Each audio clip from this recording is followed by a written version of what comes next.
What if the voice you hear isn't a spirit at all, but your own brain misfiring?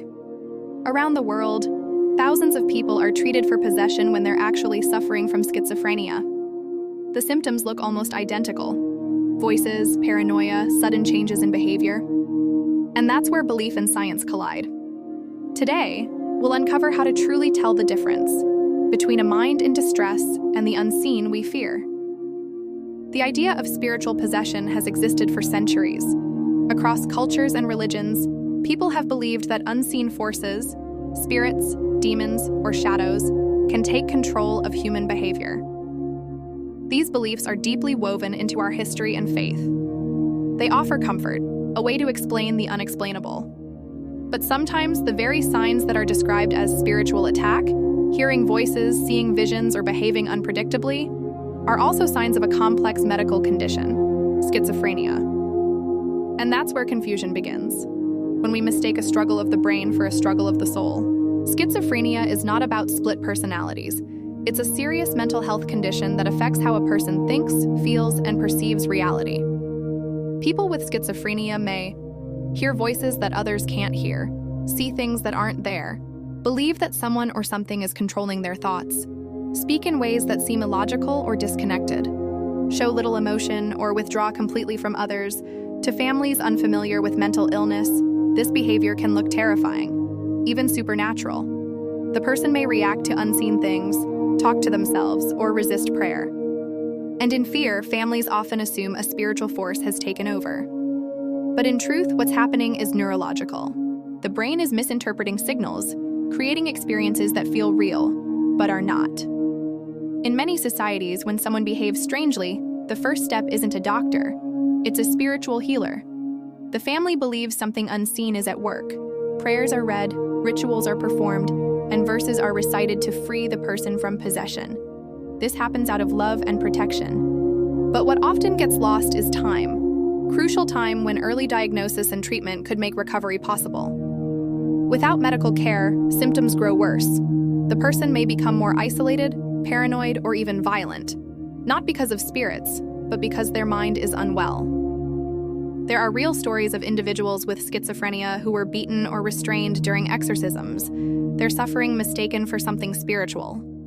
These tragedies aren't caused by faith, they're caused by misunderstanding. The truth is, faith and knowledge must go hand in hand, because when we ignore science, people suffer in silence. So how can we tell whether it's schizophrenia or what people believe to be possession? Let's look at 5 important differences that help us understand what's really happening. Schizophrenia often develops slowly, with early warning signs like sleep disturbance, social withdrawal, or subtle paranoia. Possession is usually described as a sudden and dramatic change, like fainting, screaming, or collapsing during prayer. Schizophrenia symptoms are constant. The same voices, the same delusions, the same disconnection. They persist day after day in every situation. Possession-like behaviors, however, may appear only in certain settings, such as during religious rituals or when triggered by emotional stress. One of the clearest signs is how the person responds to medical treatment. Antipsychotic medication and therapy can dramatically reduce hallucinations and paranoia. If symptoms improve with medication, that's evidence of a biological cause, not a spiritual one. Schizophrenia doesn't only affect thoughts, it affects memory, focus, and emotion. People may forget daily routines, lose motivation, or neglect self-care. These cognitive changes are rarely seen in cases of alleged possession. Despite centuries of stories, there has never been scientific proof that an external spirit can inhabit a body. What's often described as possession, voices, visions, tremors, can all be explained by neurochemistry, trauma, and stress responses. Recognizing these differences doesn't mean rejecting spirituality. It means using wisdom, knowing when to seek both prayer and professional help. Religion and medicine are not enemies. Both seek healing, one for the soul, the other for the body and mind.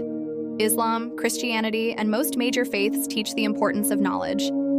The Prophet Muhammad, peace be upon him, said, "Seek treatment. For every disease Allah has created, He has also created its cure." That includes diseases of the mind. Prayer, ruqya, or spiritual healing can bring comfort, but they should support, not replace, medical care. You can pray and still take medication. You can believe in the unseen and still trust neuroscience. Real healing begins when faith and science walk side by side, not in conflict, but in compassion. Schizophrenia is not a curse, it's not possession, and it's not a punishment from God. It's a medical condition, one that needs understanding, not fear. The true tragedy is when a person's pain is labeled as evil instead of treated as illness.